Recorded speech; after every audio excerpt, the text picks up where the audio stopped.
How do you deal with the thoughts of their betrayal? My partner confessed their infidelity to me and we are trying to make it work. We've been together for years and I am having a difficult time letting go, so I wanted to try to mend our relationship. I want to forgive and forget, but I constantly think about what they did, even when we have good days. They lied to me for an extended period of time and I did not suspect anything. I thought I'd found a soulmate. I trusted them completely and they took advantage of that. I have moments of intense misery every day. I am resentful that I have to feel like this to be with them. I hate the insecurity and the compulsions that this has made me develop. I do not trust them to not do it again, even with the confession. I see this person differently now, and I am not sure I can be in love with them again. There is love still, but it is guarded and fearful now. It feels like I am mourning our life together. It is hard to see their face and recognize that it's the same face I promised my forever to. Does this feeling ever go away? Is it possible to be in love with someone again that you know is capable of hurting you? Even if your partner is the best and does everything right, can you really stop thinking about what they did? I am afraid I will spend my time suffering for the sake of this relationship only to have it end in a few years when they're unfaithful again. How does anyone do this? How do you sacrifice so much of yourself for someone that broke your heart? Redditor's reactions. Story 2 after. Redditor 1, I for one chose not to but then again I saw her completely different and could never trust her the way I had before D-Day. She will always have a seat at the table, will always love her as she's the mother to our child, but she will never get the full me again. Redditor follow up, I think that's the biggest obstacle to overcome and I don't know if most people can, the sense of never being able to trust them again, to fully open yourself up to them the way you were before. I don't know if we should ever trust anyone fully because we're all human, but the guardedness I think people feel after an affair can make a real marriage close to impossible. You don't want to be vulnerable again with someone who has hurt you so much. Even physical intimacy can be a real problem. Redditor 2, well, mine wanted rug sweep hard. She totally lost it as I told her to pack her bags. Snapped even more out of reality.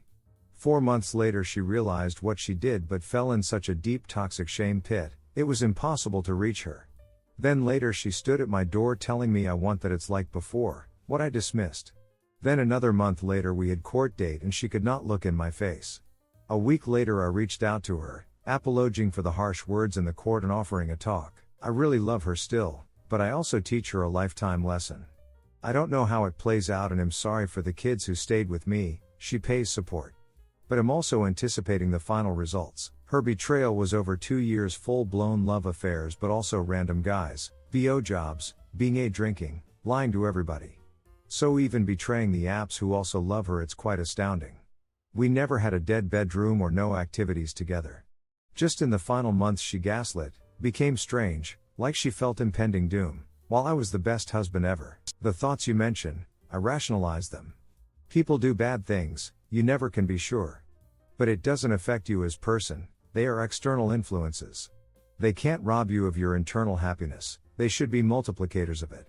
If you haven't found your own happiness in life, this is your opportunity. Redditor 3, I gave my ex multiple chances, mostly due to her relapsing and being with her supplier. The feeling never goes away, but if you really want to make things work you have to do your best to understand people mess up. But we also never have to forgive or forget. It's when if it happens again that's the real issue. Ultimately it comes down to you communicating how you feel and them owning what they did. It's okay to tell them when you don't feel right, and up to them to comfort and reassure you. If you both truly want to move forward together, they need to prove to you in a natural way that they regret it and want to be with you. It didn't work out for me, but I went all in on my ex. I did my part by trusting her completely and telling her you are an adult, you know right from wrong.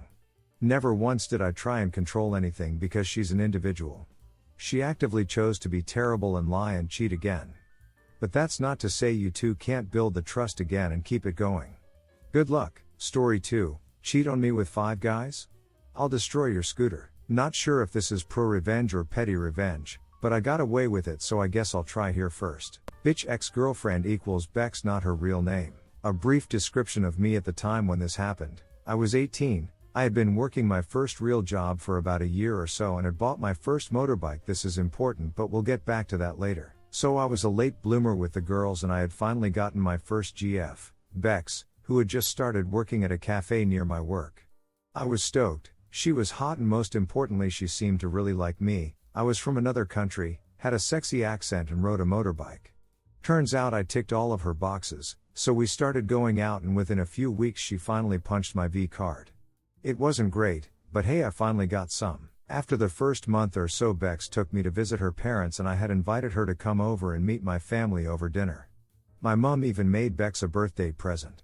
Everything seemed to be going well, and young naive me thought this might last for a while, so we started planning a holiday overseas. Bex convinced me with her womanly wiles that I should stump up the cost of the flights and accommodation, and she would make sure that we had fun over there. I grinned like a moron and only thought with my head, and not the one on my shoulders. I put all my savings together and I headed down to the travel agent and put all my money down as the deposit for the holiday. All the flights were paid for, as well as a majority of the hotel. Everything was going amazingly, that was, until her best friend found out she had convinced me to put all my money into the holiday, and she took pity on me. She showed me some screenshots of Bex essing and agreeing meeting up with 5 other guys within the same few months we had been together. I confronted her and she, surprisingly, admitted to it with absolutely no shame.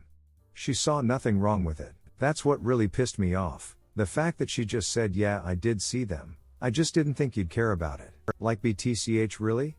I just put all of my money into an overseas holiday for us. You took my V card. We met each other's parents, and I wouldn't care about you cheating on me with 5 other guys. After a few days of teenage anger and tears, I head down to the travel agents and try to get my money back from them. I just couldn't go on the holiday that we'd planned. Unfortunately, as I had put my money down as a deposit, it was not refundable. Not knowing the consumer rights in the country I'd moved to, I argued with the rep and was asked to leave. Fast forward 3 weeks. I'm at work. My bitterness has just started to fade as Bex walks in looking for me. She comes over and asks me to help her with her brand new scooter her new boyfriend had just bought her because I knew about motorbikes. I couldn't believe this bish. She takes my V card, cheats on me with 5 guys. I lose my savings because of her, and she has the balls to ask me to help fix the scooter her boyfriend, who she probably cheated on me with, had just bought her. So an idea sparks in my mind: time for revenge. I smile and say, "Of course, Bex, I'm more than happy to help," whilst hating myself for even giving her the time of day. She takes me over to her shiny new scooter, and it's just a flat battery, but I change out her 10 amp fuse with a 40 amp one as I tell her it's a blown fuse. We try to turn it on. Nope, still not working. I then pull the larger battery out of my bike and put it into her scooter. As soon as the terminals are connected to the battery and the ignition turned on, smoke starts pouring from wherever there is wiring. I can smell the insulation melting, and then there is a small lick of flame from the wiring loom under the footboards that I quickly blow out before she noticed it. I swap everything back and tell her it's a faulty scooter and she needs to take it back to the dealership so she can claim the repairs under warranty. She believed me and started pushing her scooter back the 4 or 5 kilometers from where she worked to her house, and up a fair few hills too, in 30-degree heat as well. That was the last time I ever talked to her, but I did see her standing at the bus stop when she was going to or from work every now and again, so I can only assume that the scooter was never repaired. Redditor's reactions. Story 3 after. Redditor 1. Story could have used more V cards. Redditor 2. I think it's funny how people are upset you broke her bike, but other stories get applauded when their revenge puts the other person in jail or ruins their life. Redditor 3. I don't quite believe you. Unless there was a short somewhere, changing the fuse and battery is not going to change the draw. Even if there was a short, the 10 amp fuse should have blown with her battery. Did you create the short, or hook your battery up backward or something else like that? Redditor follow up. Heavily increasing the voltage of the charging circuit could have an effect on the current. Story 3. User loser gets screwed. Not my revenge, but my mother's from over a decade ago. I doubt that the target of said revenge or my mom will ever be on Reddit, but I made this throwaway account anyway. Unfortunately, for context, I'm going to have to build up to the actual story, but you need to know this to know why the revenge was so sweet. All names have been changed to protect the innocent and the not so innocent. Backstory: I have a ton of aunts and uncles on both sides. This uncle is my father's baby brother, the youngest of he and his siblings, and boy was he treated like the baby. This uncle married a woman I'll call B. B is a user and a loser. Despite her constant cheating, my uncle has never divorced that woman, even after she had him falsely accused of being a predator. That's right, this woman had her oldest offspring, who isn't my uncle's child, BTW, let's call her Anna, lie about my uncle molesting her when she was a teenager. My uncle did no such thing. Despite his other many failings in life, he's not a predator. B continued to cheat and run out on my uncle, had a second kid in wedlock to her shock, and another kid out of wedlock, but that's a different story. B'd also gotten custody of Anna's 2 oldest children and the money from the government that went with their upkeep. This was because Anna was a teenager when she had them and B's a prolific liar. I wouldn't trust B with a potted plant, but B knows how to game the system. So, years after B got custody of Anna's kids and reaped the monetary benefits, Anna met a guy I'm going to call Jess. Jess went on to be the father of her 3rd kid. Now Jess, unbeknownst to B, the uncle, B's current lover, and Anna, already had a sort of connection to the family. Enter my mom. This is where my mom finally comes into play. She used to work for a major foreign brand's local factory making a particular range of their products years and years ago. Jess worked there once too as a temp worker. That's how mom knew him, Jess the temp. Then years later, Jess and my mother returned to that plant in different roles, hers in medical and his in security. Jess would stop by my mom's office and they'd talk. Somehow something he was talking about triggered something and Jess was like, "What's your last name?" "Smith." He mentioned uncle's name, and then mom was like, "B," as Jess mentioned that they had borrowed money from him. Mom told him point blank, "You've never getting that money back." After Jess found that out for sure, he saw the real face of B when he turned off the cash flow. It was ugly, the revenge plot. Jess wanted to take Anna and his baby to get her away from B, because she was different away from her mother's toxic influence. Jess also wanted to get custody of Anna's 2 oldest kids away from B. My mom, knowing all the shit B's pulled over the years, jumped in to help him. That's when she outlined the plan. First, Jess needed to establish himself with a new job near his family. Apparently his sister in his hometown was trying to get him to take a job there. Then, Jess needed to get custody of his and Anna's child. Where he went with the baby, Anna would follow. Finally, once he had fully established himself in his hometown, he was to pursue custody of Anna's 2 oldest children after a year or so.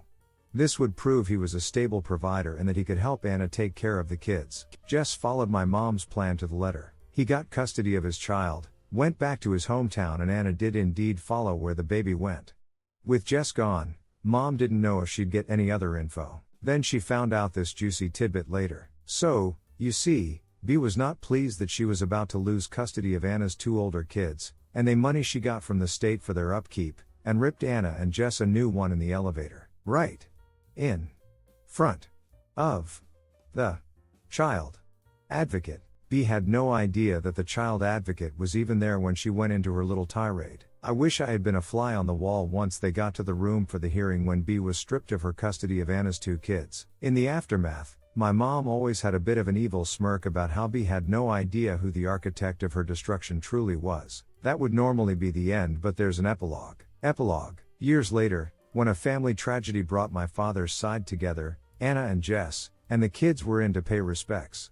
Apparently, when Jess saw my mom and happily talked to her, the look on B's dumbfounded face was priceless. Redditors' reactions. Redditor 1. I love the revenge stories that are about an aggrieved person who hands their tormentor a shovel and stands back, watching them dig their own grave. The fact that it directly benefited 3 children just makes it that much more satisfying. Redditor follow-up. Give the devil a long enough rope, and he'll hang himself is an apt way to phrase what happened. Redditor 2. This would be a good story if you could fill in the plot holes. Why was B awarded custody of Anna's older children? What advice did your mother give Jess that led to him gaining custody of his baby over the child's mother, Anna? On what grounds did Jess and Anna sue B for custody of Anna's older children? Did Anna ever admit that her accusations against her stepfather, your uncle, were false? Reading between the lines, it sounds like Anna had some serious issues, drug addiction? That made the courts decide she was an unfit parent. I hope she got over these problems once she got away from B. Redditor follow-up. She stated that Anna was a teen when she had the kids. I'm guessing she was pressured into giving B legal custody somehow. Redditor 3. How can there be proof that B got Anna to lie about his stepfather molesting her? Did the uncle keep a detailed account of his whereabouts and had cameras recording everything he does? That is not easy accusation to make. There is usually no upside since very little ever happens and predators groom their character witnesses more than they groom their victims, and getting a victim of CSA to retract their statement is not exactly difficult since they're traumatized kids. If B is such a nightmare, then marrying her does not make sense unless the uncle did have plans. People are more likely to lie about being mugged or having their house burned down than being victims of actual crimes.